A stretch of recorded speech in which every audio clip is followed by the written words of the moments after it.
Զրուցում ենք սննդաբան Դիանա Մինասյանի հետ։ Տիկին Մինասյան, վերջին շրջանում էներգետիկ ըմպելիքները շատ են շրջանառվում, հատկապես երիտասարդների շրջանում։ Եկեք հասկանանք, առողջության տեսանկյունից էներգետիկ ըմպելիքները որքանով են վնասում մարդուն։ Էներգետիկ ըմպելիքները հատկապես երիտասարդների, ինչպես դեռահասների շրջանում շատ տարածված է։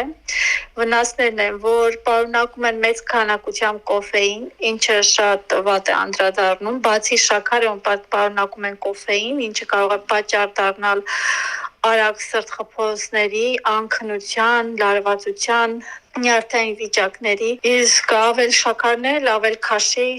ատոմները կարող են փչանալ եւ տարբեր խնդիրներ առաջացնել, հատկապես սրտի հետ կապված խնդիրներ կարող են առաջացնել։ Եթե էներգետիկ ըմպելիքներում, ինչպես նշեցիք, շաքարի քանակությունը այդքան մեծ է, կարող ենք ասել, որ էներգետիկ ըմպելիքները կարող են նաեւ շաքարային դիաբետի առաջացմանը նպաստել։ Կարող են, չարաշահումը իհարկե կարող է։ Հենց կոնկրետ էներգետիկը չէ, բայց շաքարային դիաբետ առաջացնում է նախ եւ առաջ մարդու կենսակերպը,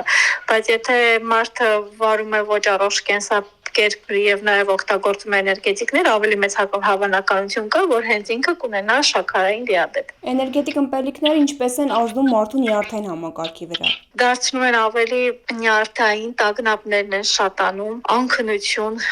ինչպես նշեցի, սիրտն է արագանում եւ մարդը դառնում է ավելի դյուրակրկիր։ Էներգետիկ ըմպելիքների հիմնական սպառողները դեռահասներն են, հատկապես ուսանողները։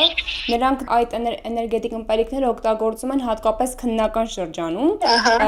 Եկեք հասկանանք, կա արդյոք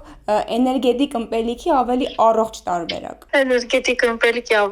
ավելի առողջ տարբերակ, իրանք ինչպես ասեցիք, խմում են, որպեսզի չքնեն, չէ՞։ Հենց քունն է,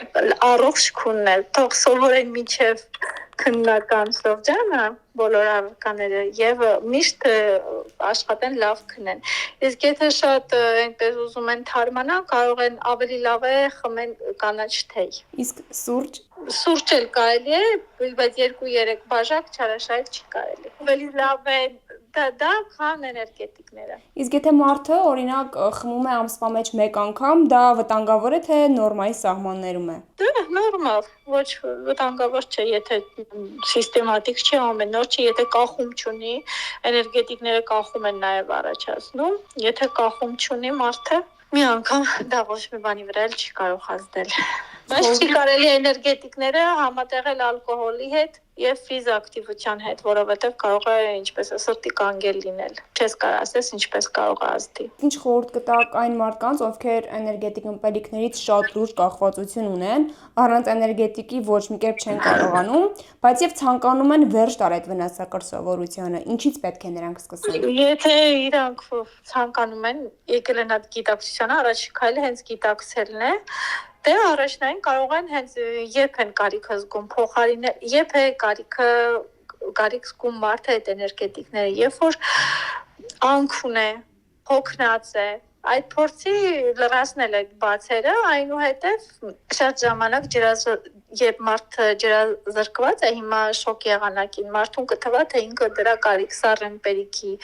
կարիք ունի, բայց իրականում ինքը կարիք ունի սովորական մաքուր ջրի։ Ջրի քանակը շատացնել խորհուրդ կտամ, քնել 8 ժամից ոչ պակաս, դա խորհուրդ կտամ, մաքուր օդեն քայլել, ֆիզակտիվություն օրվա վեճ 10-ից 15 րոպե։ Իսկ էներգետիկ ըմպելիքները չարաշահելը դա հոգեբանական կախվածություն է, թե պարզապես վնասակար սովորություն։ Եվ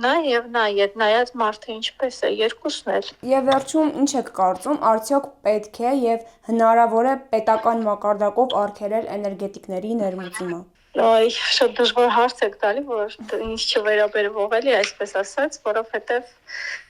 ինքը իրանով այդպես վտանգավոր չէ, ոնց որ բայց եթե չարաշահես, ինքը վտանգավոր է։ Ես օրինակ օրենք, այո, այսպես ասեմ, դեռահասների միջև վաճառքը ես խիստ կանեի։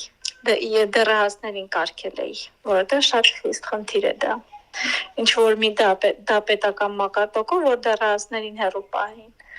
Քանի որ հենց ինչպես նշեցինք, հենց հիմնական սպառողը իրենք են։ Շնորհակալություն։ Ես հիշեցնեմ, որ իմ զրուցակիցը սննդաբան Դիանա Մինասյանն էր։